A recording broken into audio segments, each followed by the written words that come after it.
millions de dollars investis sur différents projets, que ce soit économique, que ce soit résidentiel ou locatif. C'est sans précédent. Je vous dirais qu'au cours des dernières années, là, à Témiscouata-sur-Lac, on a senti vraiment une effervescence du développement économique.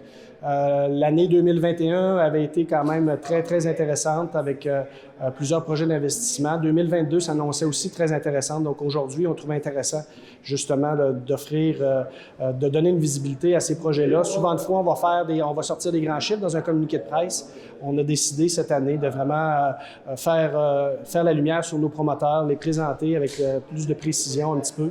Donc, je dirais pas que c'est sans précédent, mais on est extrêmement fiers d'annoncer aujourd'hui cet investissement-là de nos promoteurs privés de près de 19 millions de dollars. Puis comment vous expliquez cette accélération, que ce soit au niveau économique, que ce soit au niveau de la domiciliation?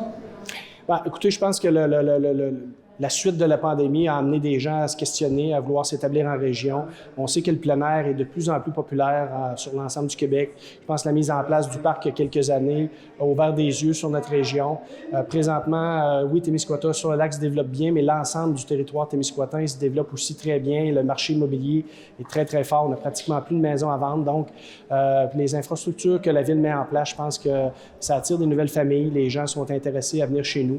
Donc, puis nos promoteurs font des bonnes affaires. C'est des gens impliqués chez nous dans leur communauté. Ils viennent d'ici, donc ils désirent y investir. Donc, on est très heureux de ça, qu'ils nous fassent confiance. Puis, on développe des très, très bons partenariats avec eux autres.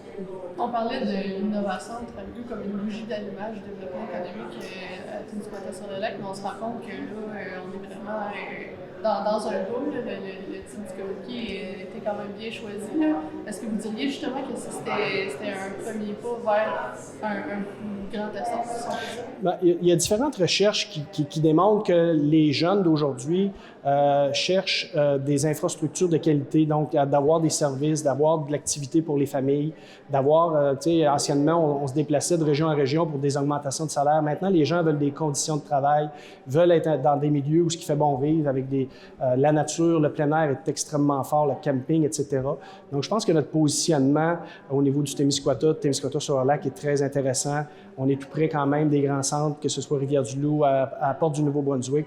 Donc, je pense on offre aux gens de l'extérieur des caractéristiques intéressantes pour s'installer chez nous.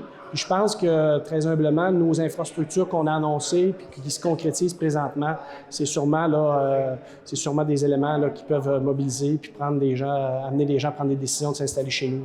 De voir aussi qu'il y a des investissements majeurs, une vingtaine de millions pour le centre récréatif, c'est à eux de se concrétiser aussi, ça doit encourager des entrepreneurs ensemble aussi. Ben, exactement. Puis, tu sais, on l'a mentionné pendant le point de presse. Ce qui est intéressant ici à Témiscouata, c'est que les différents projets, c'est des gens de chez nous qui vont les bâtir. Donc, ça fait tourner l'économie. Donc, on est très, très heureux de ça. Puis, je vais reprendre un petit peu la question de ma collègue tout à l'heure. Est-ce qu'on est capable d'absorber tout ce monde qui devrait arriver, que ce soit pour les entreprises ou que ce soit pour habiter les logements en construction? Présentement, au niveau de la pression, au niveau des logements, c'est sûr qu'on a, comme partout au Québec, une crise dans laquelle on est. Je dirais peut-être à moins grande échelle que celle qu'on peut entendre parler, par exemple, à Québec ou à Montréal. Présentement, ce qu'on offre, des nouveaux logements, ça, c'est des choses qui sont intéressantes, quand même 33 nouveaux logements. Le parc de maisons modulaires aussi, quelque chose qui peut être une alternative intéressante. En ville, on parle de logements abordables. Ici, en région, on peut parler de maisons abordables là, quand on a des maisons modulaires. Donc, ça aussi, c'est des choses qui peuvent être intéressantes. Donc, je pense qu'au niveau des logements, on est quand même capable d'en faire un bon bout. Au niveau, là, je mentionnais en point de presse, au niveau là, des loyers primodiques, on a encore des disponibilités pour les gens à faible revenu. Donc, ça aussi, c'est des choses qui sont intéressantes de venir s'installer chez nous.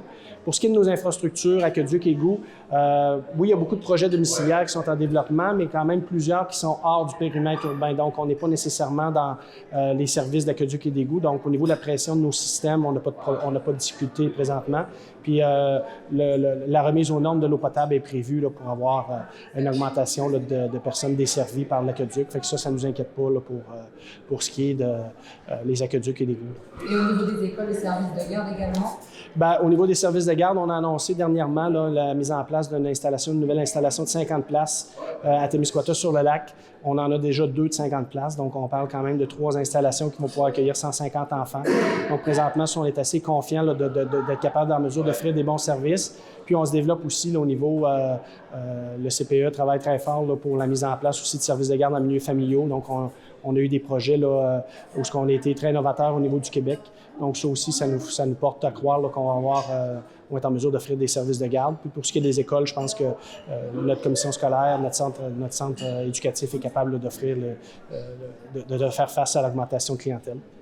On parlait beaucoup de développement de terrain sur le bord d'accès au lac aussi. Est-ce qu'il y a des réglementations dans l'accord de la mer qui est faite pour le développement dans des secteurs comme ça? Absolument. On travaille beaucoup avec la MRC à ce sujet-là. Il y a le respect des berges, donc il y a différentes réglementations, législations effectivement au niveau des mises en place de nouvelles constructions auprès en ce qu'on appelle sur la bande riveraine, là, tout près de la bande riveraine. Donc oui, on travaille en partenariat avec la MRC là, pour s'assurer là, du respect de l'environnement à ce niveau-là. Merci. Merci beaucoup. Merci.